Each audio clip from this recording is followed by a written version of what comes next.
আপনারা দেখছেন যে নওগাঁ থেকে উদ্ধার হয়েছে যে সুবা নামের যে স্কুল ছাত্রী আসলে নিখোঁজ হয়েছিল। জয়পুরহাট র্যাব তারা আসলে মূলত উদ্ধার করেছে এবং র্যাবের একটি টিম এখানে এসেছিল। নগর সদর থানার পুলিশের একটি টিম দেখতে পাচ্ছেন এই মুহূর্তে আসলে স্কুল ছাত্রী, ষষ্ঠ শ্রেণীর ছাত্রী সুবা, যে আসলে নিখোঁজ হয়েছিল মোহাম্মদপুর থেকে, তিনি নওগাঁ থেকে আসলে উদ্ধার হয়েছে, নগর সদর থেকে। এই মুহূর্তে তাকে জয়পুরহাট র্যাব ক্যাম্পে নেওয়া হচ্ছে। আপনারা দেখতে পাচ্ছেন এই মুহূর্তে পুলিশের উপস্থিতি আপনি লক্ষ্য করছেন। তাদের সঙ্গে একজন, এই যুবককে যার ছবি দেখছেন, তাকে আসলে মূলত নেওয়া হচ্ছে, কিন্তু তিনি যেতে যাচ্ছেন না র্যাব ক্যাম্পে। আসলে জিজ্ঞাসাবাদের জন্য মূলত সেই সুবা নামে যে স্কুল ছাত্রী, তাকে আসলে নেওয়া হচ্ছে এবং তার যে অভিভাবক একজনকে নিয়ে যাওয়ার চেষ্টা করছিল, কিন্তু তিনি আসলে বলছেন যে তিনি আসলে কোনো দোষী না, যার কারণে তিনি যেতে চাচ্ছিলেন না। আপনারা দেখতে পাচ্ছেন যে নওগাঁ পলিটেকনিক কলেজ মোড়ের দুবলহাটি রোডের আসলে কাছাকাছি এক এলাকা থেকে আসলে উদ্ধার করা হয়েছে সে সুবা, এবং তার যে প্রেমিক বলা হচ্ছিল, তারা আসলে এখানে এক আত্মীয়ের বাসায় আসলে আশ্রয় নিয়েছিল। আজকে সকালের দিকে হয়তো তারা এসেছে এমনটা বলা হচ্ছে, এবং এই মুহূর্তে আসলে তাদেরকে নিয়ে যাওয়া হচ্ছে র্যাব ক্যাম্পে। আপনারা দেখতে পাচ্ছেন এই মুহূর্তে আসলে তাদেরকে নিয়ে যাওয়া হচ্ছে। পুলিশের বেশ কয়েকটি গাড়ি এবং র্যাবের কয়েকটি গাড়ি আসলে মূলত এসেছে। দর্শক, আপনাদেরকে আবার বলি যে সুবা নামে যে স্কুল ছাত্রী মোহাম্মদপুর থেকে উদ্ধার হয়েছিল, তাকে আসলে মূলত এই জায়গা থেকে উদ্ধার করা হয়েছে। এবং আপনারা দেখতে পাচ্ছেন যে এটি হচ্ছে পলিটেকনিকের মোড় বলা হয়, এই মোড়েরই কাছাকাছি একটি বাড়িতে আসলে তারা মূলত আশ্রয় নিয়েছিল, এবং এই মুহূর্তে আসলে তাদেরকে নিয়ে যাওয়া হলো পুলিশের একটি গাড়িতে করে। এবং তাদেরকে আসলে মূলত জিজ্ঞাসাবাদ করা হবে যে তারা কিভাবে তাদের আসলে পরিচয় হয়েছিল, কিংবা হচ্ছে তারা কিভাবে এই প্রেমের সম্পর্ক সেটি আসলে গড়ে উঠেছিল, সেটি মূলত আসলে জানবার পরে তাদেরকে আসলে ছেড়ে দেওয়া হবে বলে বলা হয়েছে পুলিশের পক্ষ থেকে। এবং যখন তাদেরকে আটক করা হয় তখন কিন্তু সে মেয়েটি আসলে কান্নাকাটিও করছিল। তিনি আসলে ভয় পেয়েছেন যে গণমাধ্যম কর্মী বলেন কিংবা প্রশাসনের লোকজন বলেন, সকলেই যেহেতু এখানে প্রচুর উপস্থিতি ছিল, যার কারণে তিনি আসলে ভয় পেয়ে গিয়েছিলেন যে আসলে কি হচ্ছে বা আসলে বিষয়গুলো এতদূর পর্যন্ত গড়িয়েছে সেটি তারাও ধারণা করতে পারেনি।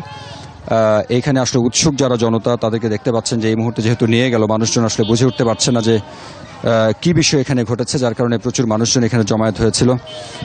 আত্মীয় স্বজনরাও আসলে এখানে এসেছিল। আমরা আসলে একটু যেই বাড়ি থেকে উদ্ধার হয়েছে সেই বাড়ির দিকে একটু যেতে চাই এবং তাদের যারা আত্মীয় স্বজন কিংবা হচ্ছে যারা আছে এখানে, তাদের সঙ্গে আসলে কথা বলতে চাই যে বিষয়টি কি হয়েছিল কিংবা তারা কখন আসলে এখানে এসে ঢুকেছিল, সার্বিক বিষয়গুলো আমরা নিশ্চয়ই জানাবো। আমরা একটু সে বাড়ির দিকে যেতে চাই। তার আগে আসলে আমাদের সদর থানায় যেহেতু সে মেয়েটিকে নিয়ে যাওয়া হবে, সেখান থেকে হয়তো র্যাব ক্যাম্পে হস্তান্তর করা হবে।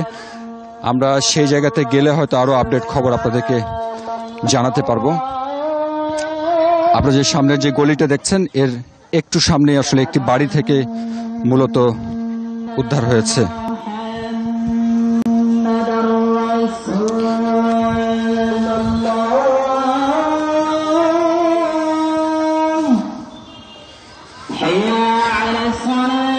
আপনারা দেখতে পাচ্ছেন যে